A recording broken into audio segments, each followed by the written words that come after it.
Hey, happy Friday! Welcome back to Voice of the Republic! Woo! All right, this is Ed. This is Carl. This is my profile. Turn to the right. All right. Cool. Hey, we're back, and it's Friday. Mm-hmm. All day. All day. 4-day week for us, as usual. But 4-day week we got Memorial Day weekend is happening as we record. Yes. Yeah. Apparently there were so many cookouts around Chicago yesterday that there was like a cloud of seagulls hanging over it and just kind of blackened out the sun. Really? That's awesome. Yes, I swear to God it's true. Or is it? You're just full of shit again. See, I fall for this bullshit every time. For being someone because that's the thing is I'll fall for the stuff that's just it's just plausible enough. Like I'm not a sucker, but it's I'll always go back to the Crisco Porkins with Ryan back on KBP because tell us that story, please. Well, Ryan Porkins from A New Hope, the Death Star assault. Yeah. Ryan from Kneel Before Pod, my co-host, he actually convinced me once that his first name was Crisco. And, because he's a fat guy, I'm like, well, you know what? I could see it. George Lucas naming characters is so bad. He's so bad at it that I'm like, I could see him calling the fat guy Crisco. He's already named Porkins. Yeah, Why not go all the way? And then it ends up being Jack Porkins is his actual name, but yeah. I dead on. I was like, Crisco Porkins, I'm dedicated to this. Let's go. Didn't even think it twice. And I was like, really? He's like, no, not really. I'm like, no. Oh my God, that's hilarious. Fine, whatever. Hey, he might have a brother, and we may need to write that EU book. Yes, we do. But he'll be painfully skinny. Just happens to be named Porkins. We'll show you. Crisco Porkins, and his family hates him because he's skinny, because he's from some planet where being obese and overweight is kind of a privilege thing, and oh, he's skinny, so he must be poor and gangly. He's underclass. Right. It's not that he's underclass or anything. He just has a high metabolism. It's not his fault.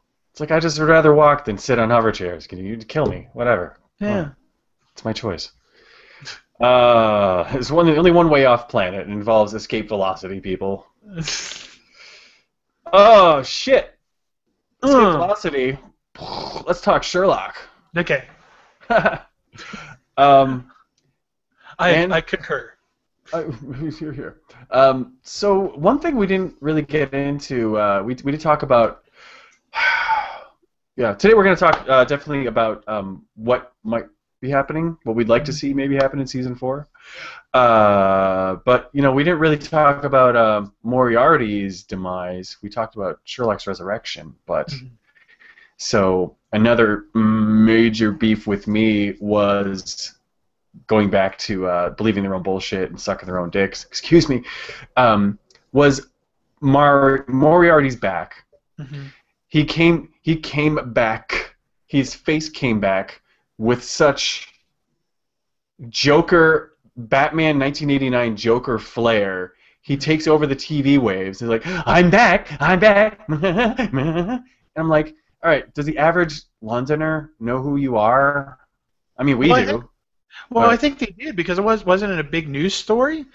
All that happened? Yeah, it was, but look what else happened. Because he has his big fan club and everything, so I mean, he's big in the news, and there was all that stuff because Sherlock was on trial and everything, and there's, it's not on trial, but he was accused of crimes and and all that stuff, and it ends up working out. So I mean, I think people do know who he is. I mean, just kind of like how we know who Bernie Madoff is.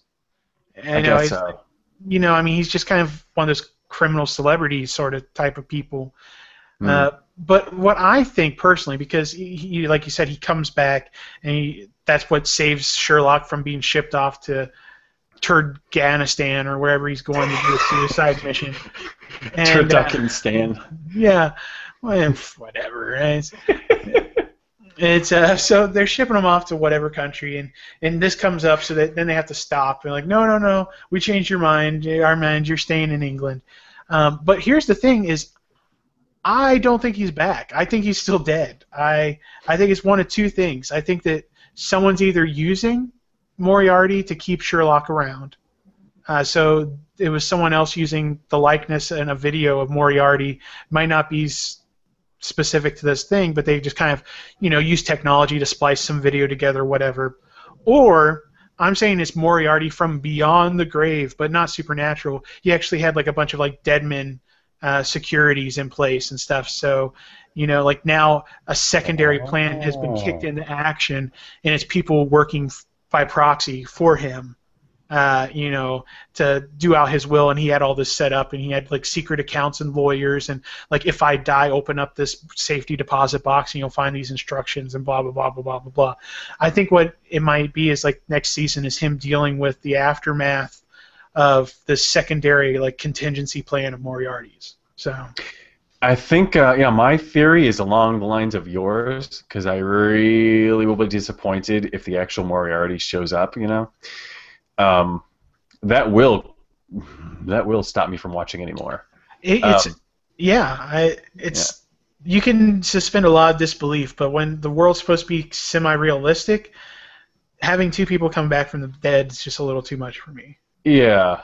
But my theory is very much along the lines of yours, but it's that he comes back as sort of an AI. So now he's like a digital criminal. He's a digital terrorist, and he appears on people's screens like that because he basically was a big fan of Max Headroom from the 80s. I was going to say, so he's Max Headroom now?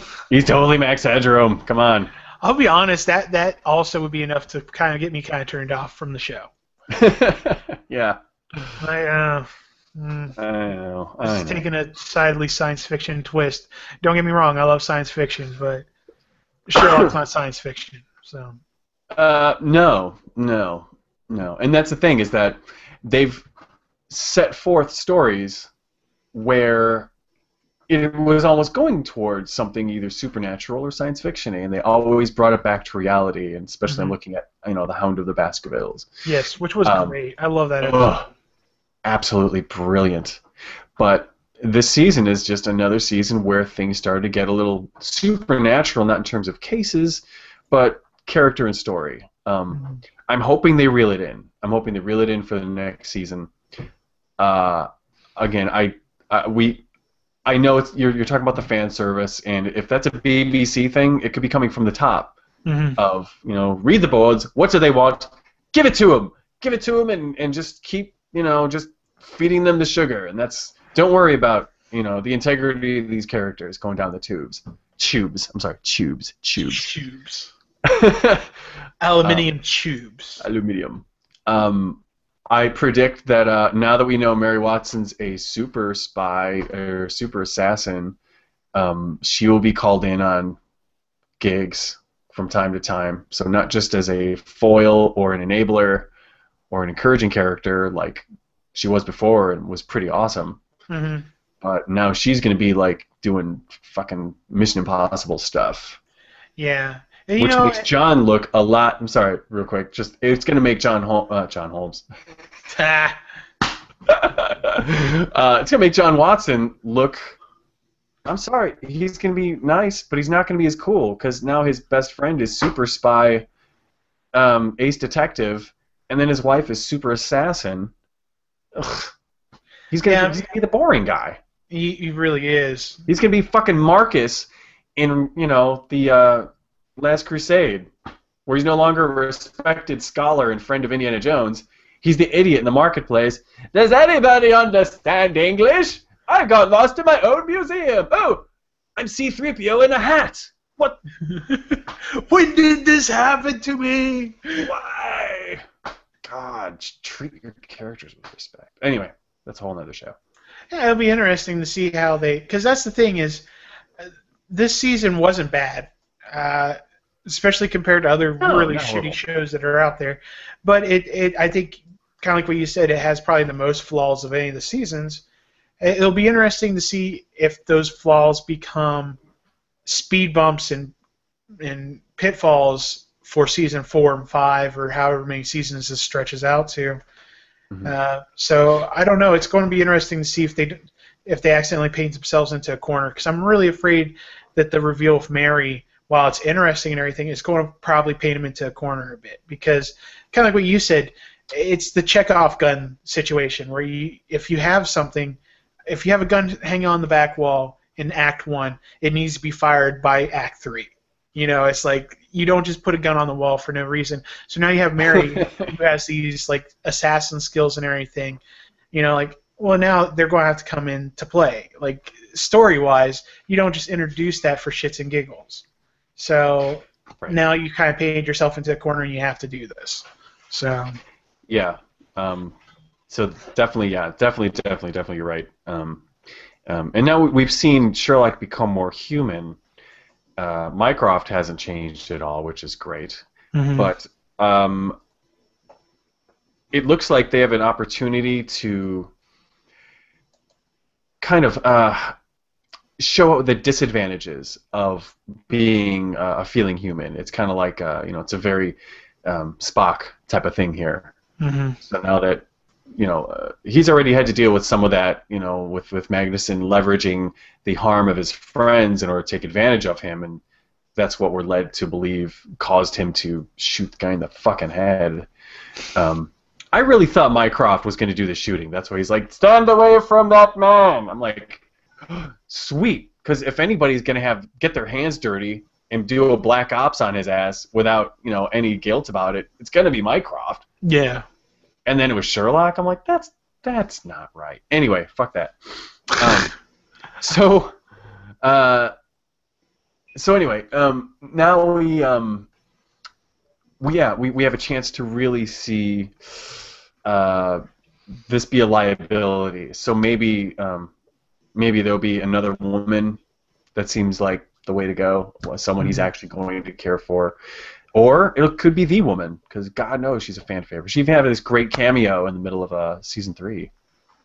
Yeah, are we talking about Irene again? Irene Adler, yeah, as being a major distraction in the middle of a case, just in his brain.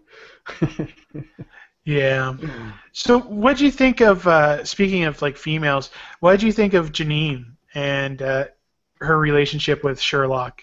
Jeanine, the bridesmaid, for people that might not remember. Yeah, Jeanine, I'm so glad that, sorry kids, sorry ladies, I'm so glad he was just skillfully using her, because the wedding was so perfectly awkward and so very Sherlock. The whole relationship was it made sense. She's a socially capable, sexy woman. He is Sherlock Holmes, and that's that. So come the next episode, when they're now very involved, and he's all like, right, how was your day? I'm going to take a bath. Oh, I'm going in the bath with you. Oh, naughty, naughty. Right, so back to the case. I'm like, I don't understand this, but if that's how he thinks he's going to move on from the marriage, okay. But to have it completely fall apart later, and her just take him to task in the press, I'm like, oh, good. Yeah, how do you feel about her? I really liked it, and I was kind of hoping, like, because it's very clear that they were using each other. Like I think I think is the best part of that relationship. They're both kind of sociopaths in their own little way, because even she is a bit, But I really liked all of that, and I'm kind of hoping that she pops up a little bit even in season 4, because I think again she was a good female foil. In the way that Irene was, like, here's this woman that she's not an idiot, she knows that, like, he wants something, that he's putting forth this whole, appearance that he's the doting boyfriend, and everything like that. It's like, I love it when you fart, it just smells like cinnamon and cupcakes, right. It's like that boyfriend, and it's just kind of funny to see how, like, once that all falls apart, she's like, oh yeah, I'm totally going to the press. She's like, yeah, this is great. Like, so I thought that was an interesting, and I'm glad, kind of like you, I was glad that it turned out not to be real, like, because I was really afraid going in.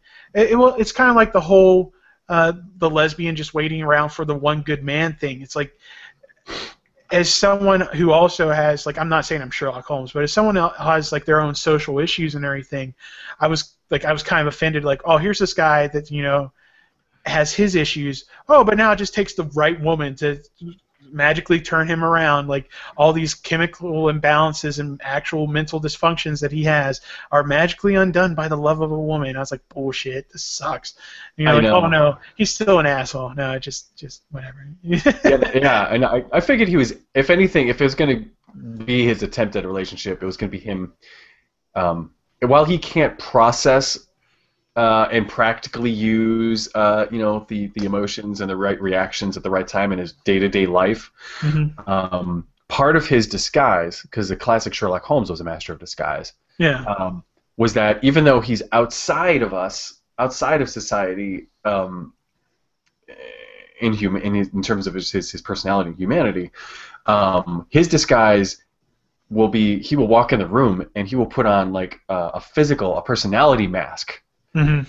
So, like, meeting Irene Adler and becoming the beaten-up priest on the street, or the bloke at the bar, or he can hang with any of these people. He can just jump right in and be that guy. But it's over as soon as he's done with you. Yeah. So seeing him like going between rooms with her and turning it on, turning it off, turning it on, turning it off, I'm like, now, okay, is that just he's processing, like, oh, what does a boyfriend do? They have to act like this. So I will say, right, Sweetums, right, Sweet Bottom, that's your name, Sweet Bottom. We'll keep that going. And she's gone. Whew, okay, good. I mean, it would have been interesting either way, but I'm happy it worked out like that. So yeah, I don't know. And Molly's still sad. Yeah. Oh God, we never even talked about her boyfriend, which fucking brilliant. I can't believe he's not Sherlock. I can't believe he's not Sherlock. Only very unfortunate and stupid. Oh. Well, he's normal. He's just a guy. Well, he was kind of stupid, even for a normal guy. I don't know. He didn't have much chance. He didn't have a chance. That's all. Molly's outfits are getting increasingly horrible. I don't know. That needs to change. It's really funny. I actually saw an entire YouTube video one time dedicated to the many hairstyles of Molly. What's her last name? Hooper? Hooper, is that it? Molly Hooper? I think so. Yeah. Yeah, Hooper. Yeah, so it was some fashion YouTuber actually like dedicated a whole like 20-minute video. Like, this is her different hairstyles and this is how you can do it. I was like, oh my God. Kind of cool, I guess. I mean, it's by a woman for other women who want to do their hair, I guess. Okay. So, I mean, it's not so far out there, but it's just a girl that does like makeup reviews and hairstyle tips and stuff like that happens to be a Sherlock fan. So yeah, it's not as stupid and horrible as it initially sounds like. It actually makes sense, but it was just kind of strange to see that character as the one. Okay. She dedicated a whole episode to. So. Yeah, I was originally envisioning just still pictures moving across Ken Burns style with like Taylor Swift in the background, like playing, and no. Like, 20 minutes of that. Yeah, no, it was actually like her instructing, like, okay, now you have to do this braid, then you put a pencil through it and twist it this way, and like that sort of stuff. So awesome. Okay, that's totally practical. It makes sense for costume people. So yeah. Cool. Well, is it time to wrap this up? It sure as hell is. Let's put her to bed. Right. So hey, thanks for hanging out with us, talking Sherlock. But if you've got your feelings about Sherlock, we'd love to hear them. You can send us an email to voiceofrep@gmail.com, or you can record your lovely voice, or you can write something and have someone else record it for you and then email it to us in an MP3 or WAV format. Try and keep it around 2-3 minutes. That would be great. Swear all you like. We love it. Yeah. Balls. Ass. Boy, balls. Sherlock cock and fuck Lestrade. We'll play it. And we would listen to every email and we read every voicemail. If you want to do the easy voicemail, you can just call us at 407-409-8749, and that's called the Republicom. And when we get those, we do listen to them, but we also play them usually in the fourth segment, so you can impress your friends and say you're internet famous. Yeah. Meanwhile, we hang out at the Facebook page, Voice of the Republic. Just Voice of the Republic, you'll find us. And if you can't type or you're really lazy, you can type into your browser www.vorradio.com, and we'll have links to YouTube, iTunes, as well as a direct line to our Facebook page where we hang out between shows, and there's always something happening there. We got good people, the adorable Vorons, so join us there. Mm-hmm. And speaking of Vorons, we don't have a Republicom this week, but Jim Goff actually commented on a couple of our YouTube videos. Most significantly, he says, "Oh, didn't expect to hear you guys talk about me, and I was pleasantly surprised. Hey, no mention of my rewriting of the words of the theme song. Fart noise." So apparently, he doesn't like that Jamie got all the attention on that. Sorry, but we already gushed over you once, so you can't have it all, son. Sorry. Yeah. I mean, they're both pretty much like, you know, egomaniacs. So we try and keep it balanced, Jim. Sometimes it's Jamie, sometimes it's you, buddy.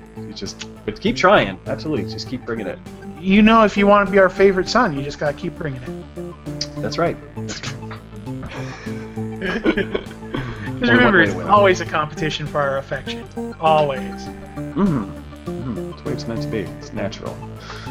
Cool. Well, I think that's all we got. So until next week, may the Force be with us.